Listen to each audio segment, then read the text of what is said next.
马祖街访之后，你们是不是以为哈哈台街访结束了？那好可怜，台湾我们还有好多地方没有去呢。第一站我们就来到一年四季气候多宜人、交通便利、鲜少被东北季风影响的台湾离岛观光之王小琉球。因为这边是离本岛最近的一个小岛。晚上去星空，随随便便都有银河，随随便便都有流星，就很悠闲啊，然后又没有压力，自由自在这样。就应该说一生真的至少要来一次。冬天绿岛他们那边海浪很大，我们这边是一年四季都可以过来这边玩。你要来这里过生活，你不是要来这里赚钱的。赚钱不是最重要的事情。是这边赚不到钱。刚真正是安呢。在聊刺激的租金问题之前，我们先来好好的了解一下小琉球吧。屏东县琉球乡，俗称小琉球，位于台湾岛西南方，从屏东东港搭船只要20分钟即可抵达。便利的交通加上适宜的气候，使得小琉球成为台湾海上活动的热门景点。近年来更是因为海龟数量的激增，还有海龟天堂的称号呢。那海龟会攻击人吗？不会啊，都是人去攻击海龟比较多。哦，真的吗？对，通常都是自己默默在旁边游泳的那种，然后偷摸，然后被我们看到。我就会说：“先生，我有看到哦，你确定你还要再这样子吗？”他就会默默的离开了。温馨提醒：摸一次30万就飞走哦。海龟碰你可以，你不能碰海龟。海龟不用罚30万，我们要罚30万。本次哈哈台跳脱现实，以小琉球开启离岛街访的篇章。首先，这2位返乡工作的琉球女子要来分享小琉球跟东港到底是什么样的关系？邻居而已吧，大家都说我们是那个啊，小琉球是东港的一部分啊，我们不是，我们是琉球乡。你们听到这个，你们会很生气吗？我会有点小生气。我们说琉球就是琉球，我在这边东港镇琉球乡。东港琉球一边一国。跟本岛的人讲你们是小琉球人的时候，你们最常受到的反应是什么？小琉球人哦，这样子啊就没了。你嘞？这边因为我们这边是海岛的国家嘛，就是国家。Oh my god！Oh my god！ 刚独立了吗？在此宣布小琉球独立成功，但住在小琉球还是有一些小困扰的。我们这边超商没有超取，很烂呢。超商取货免运只能在东港拿，很不方便。如果你们想要网购怎么办？就寄到东港，然后可能都会请朋友。你们都还要亲自去？我们都会有一个叫取货小天使，就是你过港的时候，然后如果有人问你说你过港吗？大概心里就知道说对方要叫你帮他取货了。琉球人的友谊考验，你敢不敢娶我？说到困扰，也不得不提小琉球的名字，是不是会跟日本的琉球搞混呢？你都是称为自以为琉球，不是称小琉球哦。大家都从以前都讲那个琉球人啊，可是你讲琉球会不会跟日本的琉球搞混？基本上是不会。你知道日本的琉球跟这个小琉球有什么关系吗？为什么名字这么像？这我老师有教，但是我忘了呢。没关系，这边还有一位记得的。所以琉球跟小琉球到底有没有关系？就是一个名字上面的巧遇。其实有一张地图，它就是在讲说最早的有琉球这2个字就是琉球王国嘛。对啊。那后来为什么会有小琉球？就是好像西方那边的地图绘图师他们以为台湾分2块还是3块，所以就北部那一块是福尔摩沙，南部是小琉球。刚才想讲福尔摩斯，我听出来了。发生什么事了？那你们讲琉球不会跟日本的琉球搞混吗？在地长辈他们会讲台语，琉球王国那个琉球，对，是琉球。小琉球这里的话是琉球。小琉球台语是修琉球，对，不是琉球。小琉球本身并无高中，当地学子多数需要搭船通勤，或是住在东港求学。海象不好停船怎么办？我们就会放假，或者是提早放学，然后回来。那个学校会广播。然后我们就会很风光的走出校门，好爽啊！就突然之间说没有开船了，他就广播说那个小琉球的学生待会就船开到2点或3点，然后大家就整理完，然后就直接去坐船这样。那如果下午要考试或是有重要的课，一样，因为只有回家最重要。真是通情达理。而两地关系之密切，据说许多琉球人在东港也都有房子，就方便吧，就比较近，离琉球比较近啊，不然过去本来都要去外面租房子，去住民宿那个马尾河啊。那会不会那个东港其实很多小琉球人？有很多。是不是小琉球人都会在东港买房子？比较多有钱的人，有的人是投资，有的人自产，有的人是为了小孩。会为了让小孩念书，干脆直接在东港买。对啊，对，有钱就是任性。以前那个捕鱼的人，有的人赚很多钱啊，都会去东港那边买房子。那以前都是我们小琉球的有钱人，去东港买房子，所以把他们那个房价又轰起来。对，真的。所以现在回归啦，换我们这边被本岛的人来这边自产，把那个房价也轰高了。住手！大家不要再吵了，我买不起了。根据资料统计，琉球区渔会登陆的小琉球籍渔船数有640艘，累计登陆的船长人数高达8044人，而船长占乡民比例为全台之冠，不禁让人联想，是不是在琉球当船长都很有钱呢？以前像我们小琉球这边的话是没有什么就业的那个机会，都是要去本岛，因为我们这边大部分都是那个捕鱼起家的。所以你家里也是，你们家也是？我爸爸也是啊。那家人现在还有人在做？没有。以前的爸爸都不让儿子们捕鱼，他说那个真的太辛苦。这位开洗衣店的大哥以前就当过短暂的渔夫。小琉球遮去掠鱼的，拢赚足多钱。啊，你当初为什么无去掠鱼？因为我那讨一年的海。嘿，你有去讨过？我讨一年海，我讨一年海，所以因为若讲我来讨海，我讨海讨无介固定。但是问题我就是阮老母吼，阮大兄甲阮老爸吼讨海往先去，看到风台往先去，阮老母讲不跟还讨海。而高报酬伴随而来的就是高风险，每个行业都有其辛苦的部分，而渔业的兴盛也带起了琉球的另外一个特色——庙宇，全台乡镇中最多。就是为什么小琉球那么爱拜拜？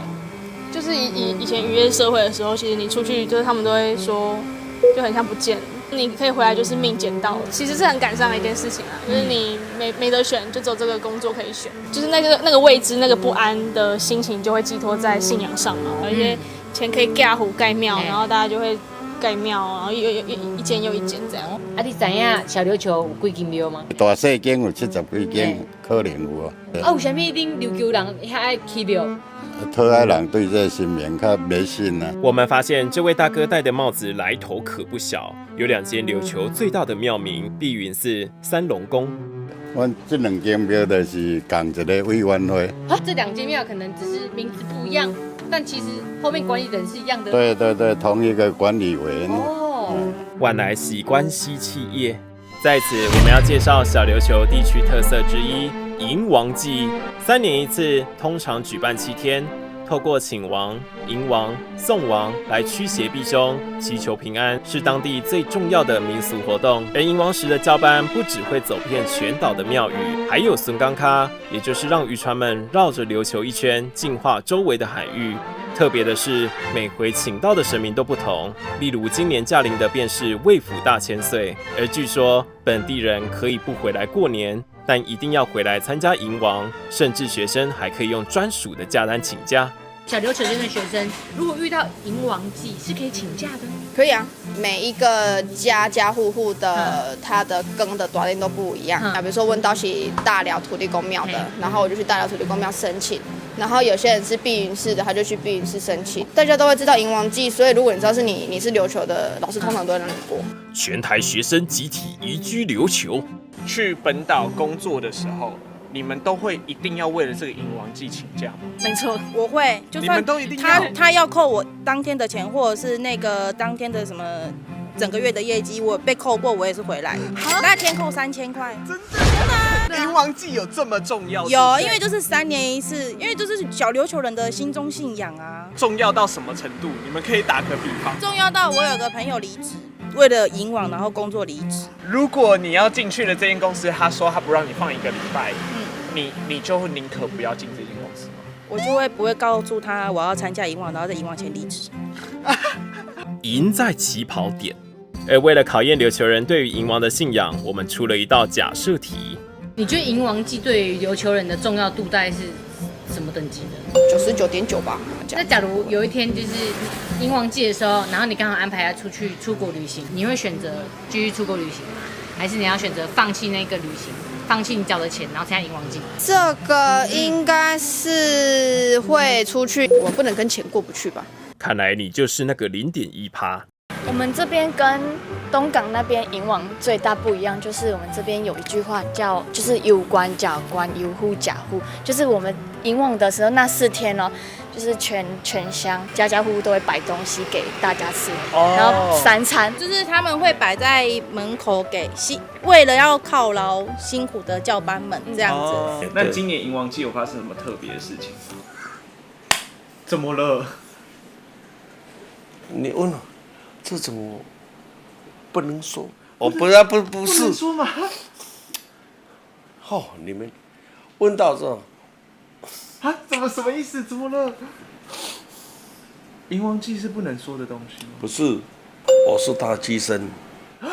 真的假的？有够会找人，直接找到机身。据说小琉球只有2位王爷的机身，而这位机身阿伯已经当了30几年。因为传承下来吧，17岁替我爸爸看王爷的轿子了。那你大概几岁的时候发现你是机身？我差不多18岁，才扛1年你就发现自己是机身了。因为我们这种机身是在王爷庙，就是要去我们教班王爷面前说我们要以献杯为准，就是一直100多个，一直选3个人，选秀就对了。一直选，淘汰赛这样。元祖少年，那你觉得王爷为什么会选你？我不知道。平时会跟王爷对话吗？去拜拜，跟他讲一些让我小孩子平安而已了啊！我们小琉球风调雨顺，要让小琉球平安。你中间帮别人处理事情的时候，你有记忆吗？没有，你也没有记忆。没有。当机身的缺点，迎王发生了什么事情？不止在地人热衷于迎王祭，移居到小琉球的外地人也十分投入。这有点像整个岛的那种周年庆嘛，还是嘉年华这整个岛都参加，所有人工作请假回来，大家可能会在门口放一些凉水啊，一些吃的嘛。我们是放下，连那种阿嬷啊也给我去接酒水。就是阿嬷要接的时候，你们有不敢喂她？没有，他一直要喊呐、我就一直往上拉，阿嬷这不要喊，不要喊。含笑九泉。小琉球地区特色2：小帮手。2022年，小琉球突破了250万人登岛的人次，但因为观光客众多，岛上人力不足。约莫10年前开始，有许多店家会征求来小岛短期打工换宿的年轻人，他们以劳力换取免费的住宿，同时也在岛上放假交朋友。他们这些人又称为小帮手。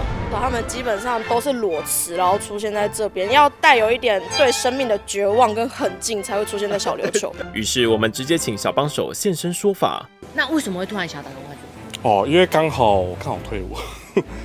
职业军人。哦，原本是职业军人。对。如果职业军人，你应该也是存了不少钱啊，你根本就可以好好当个消费者在那边生活，干嘛要打工换宿？如果是来打工换宿的方式，第一当然是可以省住宿钱然后但主要就是在这里的话，可以体验这边的生活啦。那你预计待多久？其实我预计有可能想要变成岛民了。你待了多久啊？我来这里打工换宿，我这大概1个礼拜多。才1个礼拜多？看来是会闪婚的类型。你们小帮手的工作内容大概是什么？要看你做什么，像他是前店，我是背包房。前店的话，如果有游客来最好，因为我们可以跟游客下钱，可以去免费蹭一下钱啊。对，免费蹭一下，就是累，就是你游客来的话，你就会每天都需要一直铺床单，就是环境打扫啊，换床单啊，刷马桶啊。工时每天不超过1小时。那你们其他小时在干嘛？放空啊，放松啊。你们今天做了哪些事情啊？做完小帮手工作，然后去净滩打扫、喂猫、撸猫、揪团净滩，好像蛮幸福的。你是不是心动了？阿姆哥，小帮手文化慢慢也久了，所以岛上的店家其实也变得比较敢跳一点。就坦白讲，我们说所谓的小帮手，其实很多时候我们觉得很像是，就是有时候大家会觉得就是廉价劳工啦。那你怎么看待那些小帮手？我不知道是不是全部啦，但是我也有认识好的，就是真的他就是结束一个工作，然后真的是来这里生业的感觉，他就是来享受生活。但是你要来这边，你知道你自己要什么，你不要来这边都是喝酒、玩乐、唱歌。而大家之所以会对小帮手有各种想法，也跟网络上流传的这句话有关联，也就是岛上的事就留在岛上。就你在岛上反正做的多烂都是岛上的事啊，出岛之后就没了。哦，最夸张的就打工度假结束之后就怀孕了。有些人来换宿可能不是 working holiday， 而是 fucking holiday。不管做什么行为，本来就是要为自己的行为负责任，所以在讲这句话，感觉好像有点把这件事情丢着。所以你其实不太喜欢。不喜欢，而且我觉得大家会有点把这句话变成好像是一个小琉球特色，变成小琉球好像是一个很凌乱的小岛。是什么时候开始有小岛的是留在小岛啊？是这几年吧，就是小帮手。我觉得小帮手以前的都比较单纯，现在的就会比较多元。对，有一句话不是岛上的事情留在岛上吗？这句话原本不是这样子用，以前应该是比较意义上面的，我在这个岛上留的故事啊，发生在我这里就是那种比较心灵层面的，那就留在岛上。就是我自己心灵的成长，我现在歪掉，我在岛上留的破事就留在岛上，不能以偏概全啊。主要是看那个人来这里想怎么样，想过什么样的生活之类的。这位老板对于挑小帮手有一套独特的方式，因为我会请他们先寄履历跟照片，看起来太喜欢玩的，我会先看起来太喜欢玩的，比如说照片很纸醉金迷感很晃的那一种啊，拍照会摆那种奇怪姿势的那种，就全部都先不要。请问 Gary 看起来像是会爱玩的人吗？有机会。为什么？看起来这样讲有点过分，就是如果是太，等下我觉得我会讲错得罪人了。我想一下要怎么讲。比较像海豚队吗？所以那看履历有没有什么就是小妹嘎，他只要出现什么关键字你就知道，这个人什么？我喝酒之后会变大衣人哦，就是喝酒都会变一个人啊，或者是什么？他会在履历上写这种有我遇过啊，我还遇过有小帮手问我来小琉球要不要办护照，或者遇到来小琉球好，那我是坐飞机过来嘛？我再好奇问一个，如果他今天是把自己披在火影的头上面，如果他披的能力真的很好，是明显是学过，然后有专业技术在，我会考虑问他你要不要来做行销。大美女的机会来了，给各位看看警戒师大美女当初投递我们哈哈台的履历照片。回到正题，这批现役的小帮手也有话要说。看人不是看人，看大家来这里的初衷是什么？我们是比较健康局的。他们其实刚进滩玩，听说是你发起的。就是大家需要好好爱护的。除了大海以外，地球整个地球都是啊，因为一定会有人丢垃圾，丢垃圾的人绝对不会少，但进滩的人就是要，因为大家不会纠缠说，大家一起丢垃圾啊，但就是会有人在丢垃圾，一个两个就可以丢垃圾，但进滩就是要抓着大家一起来，我觉得比较。假如你这次进滩完以后，就隔天去看又一堆垃圾，你们会感到很沮丧吗？其实那边很多垃圾有时候不一定是人丢在那边，可能是台风过后把垃圾又卷回来。那你们今天就是进滩有遇到什么东西吗？我们捡到马桶盖，马桶盖就飘在飘在岸边，然后我们就去把它捞过来。这个马桶盖感觉是有年代的，因为很少看到正方形的。我们上次还捡到麻将，进滩进到9万，欢迎大家来进滩。月薪9万不是梦啊！说到梦，结束一整天的访问，我们也想要在小琉球做个好梦。看今天拍摄好长好累哦。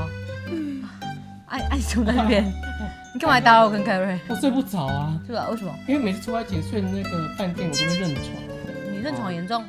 超严重。你喜欢硬的还是软的？硬一点。所以你现在躺的地方太软了，是不是？太软了，不好意思。加油，请加油。那你认床你是会睡不好吗？对。会很难入睡，到什么程度？因为我也很难入睡哦，大概凌晨3、4点吧。来，你几点？没有记，但是因为你知道吗？你睡不着的时候，千万不能做的事情就是看手表。你可能想说 ，OK， 明天要早起，6点早起。然后你想说 ，OK， 假如我12点睡，我还6个小时。但如果你睡不着，你看2点，你就完蛋，我睡4个小时。然后我觉得更紧张、更焦虑，因为我自己那个睡不着是不止难入睡，我很常会做噩梦。我是不是要去拜拜？但我跟你说，我超常做噩梦的。最近因为我们有合作那个晚安3秒，他如果吃了之后，你会睡得很沉。我原本睡的时候，我有可能会做梦，有可能中间会起来尿尿。但如果我真的吃了晚安3秒，我会一觉到天亮。然后你就尿在床上这样吗？你说他平常会起来尿尿，一觉到天亮不代表会失禁啊！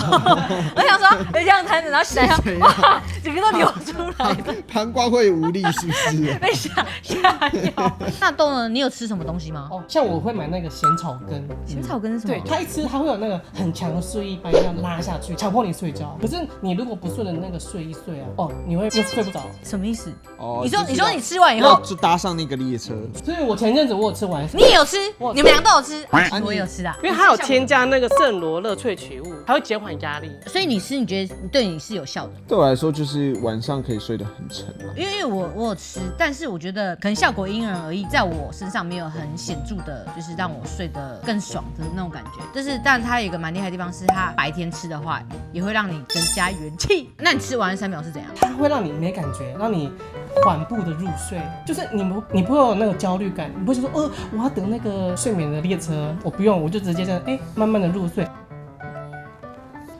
高瑞，你是很想睡？早点休息，走开啦！好，不要卡。走开啦！滚了！励志。来呀，你拜。今天一整天也是蛮早起来，然后舟车劳顿来到小琉球。今天早上我刚刚有补了一些晚安3秒，因为它里面的那个色氨酸，白天其实碰到阳光会让人有精神。那你昨天睡得怎么样？我觉得还行哎。我昨天睡得很沉，没有做梦的那一种，就是醒来就是早上。哦，那是最完美的状态。对。没错，继续上工。小琉球地区特色3：观光客，很多观光客。小琉球今年的观光热烈，多次登上新闻版面，也制造了不少纷争跟垃圾，不禁让人思考，观光客是否太多了呢？你刚开始民宿伤济啊吗？伤济啊，差要死啊呢！你感觉就是有啥物困扰吗？要出门吼，骑车你就爱足小心。我一摆安怎？阮翁载我要去关妈要拜拜，互一个迄个，阮像西安去啦吼，伊向位啊边啊咱传开，甲我弄一个。出车祸哦？嘿，弄一个我才开2、3摆刀。太严重哦！因为恁迄边的咧骑机车拢较紧，琉球遮咧骑机车拢有较慢，琉球老伙仔一地无啥咧考教书啦。下面这少年啊，来万一小 A 伊咧明明伊对，伊唔对按对，但是小 A 变成伊有教书，无教书按输，伊即个优秀，就是大家无爱讲下面，因即马这，但是伊拢骑紧。对他们永远来说都太多，因为这就是他们生活的地方。毕竟我是店家，我就会觉得，我总不可能我只赚热天。冷的时候，冬天我不赚吧，秋天我不赚钱吧，永远都不够多啦。除了交通乱象，垃圾量也是一大问题，到处都丢，超没水准的，很爱来这里放烟火，就直接放着就直接走了。这边观光人多，尤其到那个假日或是旺季，真的是很恐怖，真的差很多。对，有时候要等个垃圾车。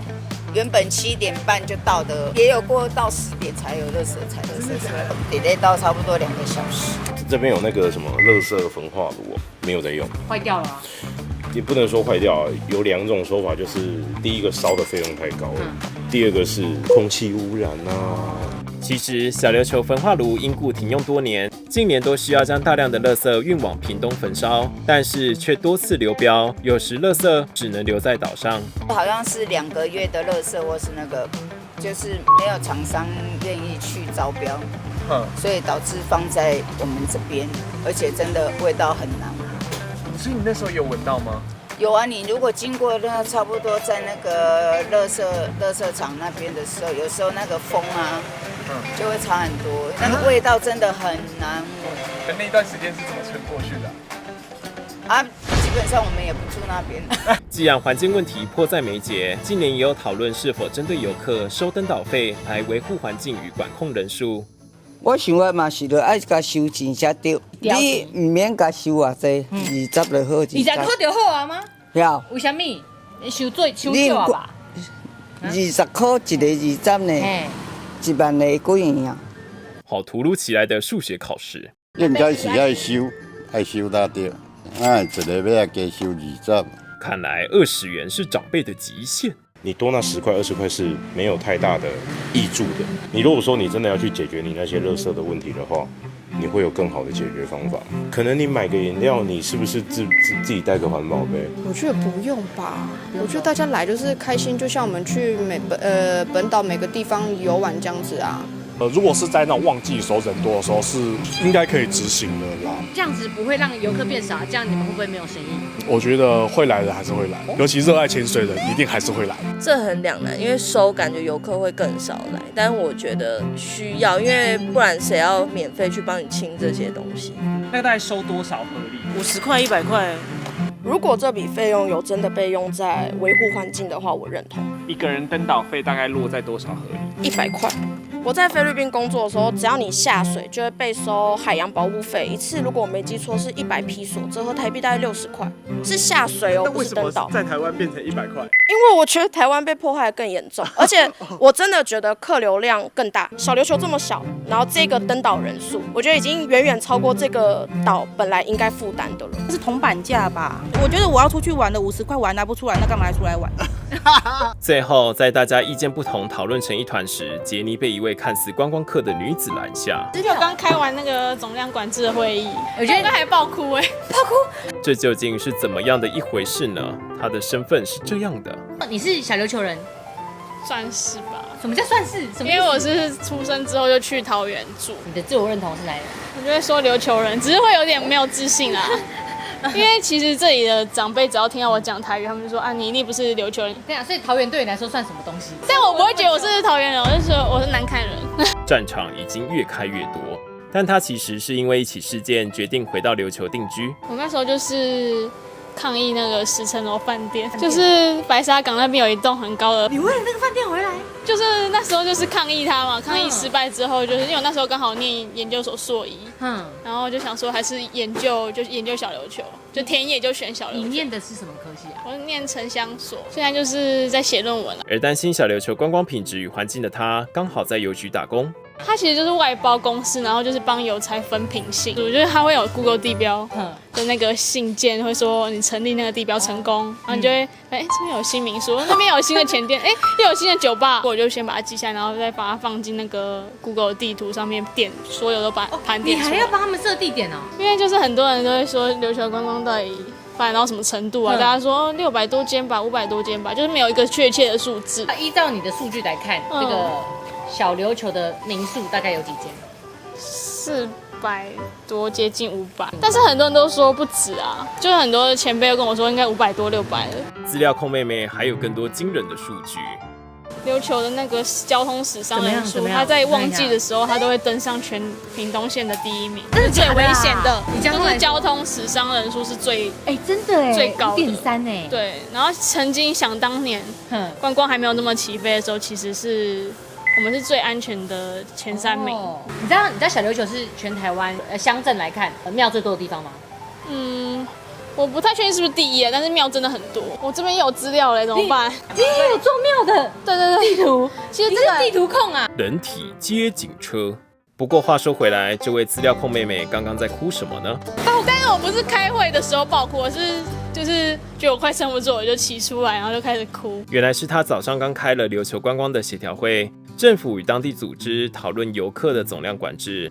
这里的涉及人口是1.2万人，那实际的实住人口，户政跟我说大概可以估8000人。但当你的游客比这个实际住的人口还要高的时候，你就要当心了，因为这里的基础设施都是否这里的居民大概多少去规划了嘛？反正他负担不了那么多人。对，他负担不了那么多人，但是有时候游客来的时候可能有1万人登岛，那这里的实住人口有8万，其实就1.8万人。但是这里的基础设施并不是以1.8万人的方式去做，所以现在就要一直出现那种盖新的蓄水池来储更多的水啊，或者是就是电啊，什么东西让你撑不住那个泪腺？就是我讨论这拿这些出去看，我就是跟他们说，其实我们现在开了这么多会，可是实际上没有现在进行式是一直在往上冲的，在做这个好像很慢的讨论。可是，在2000年的时候就已经有在讨论观光管理，现在已经快30年过去了，我们一直追不上，然后又一直用这种比较慢的方式在讨论啊。但是爆冲也没有不好，就是这里经济确实可以往上，但是相对你就会牺牲生活品质或是生命安全。而我们也询问资料控妹妹对于登岛费的看法。我觉得可以说的原因是因为现在已经有在收潮间带的保育费，所以我就觉得说，那你为什么你何必把小琉球划成一块又一块的？这边圈起来要收美人洞、乌尾洞的门票，那边圈起来要收潮间带的门票，那你为什么不会开始源头就收一次就好？不然游客他去哪里，他有得选说，这边要收，那我去另外一个地方，所以另外一个地方的海边沙滩就会压力更大。最后加码，你各位住在小岛要注意的小事。对，因为岛上很小，所以事情其实一发生，整个岛会知道。前面你们港口下船地方是白沙，这里是大福，可能白沙有人指甲断掉，到这里就是手断掉。他们工作的地方就遇过很多荒唐的误导。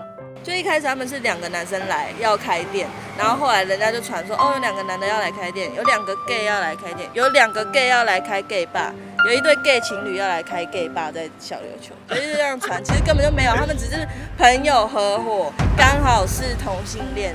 然后这也不是 gay bar， 评论还有被评过说，如果你们是彩虹酒吧，应该先提前告知一下，我们带老人来很困扰，我才困扰嘞，带老人来酒吧干嘛？结论：小岛的事情流传很快，但这也代表着凝聚力很强。从银王、净滩都能感受到全岛的上下一心。小琉球有许多人还在为环境努力着。身为游客的我们，若能在每一次的到访都更珍惜这片海域，那还是会害怕醒来不在你身边的时候。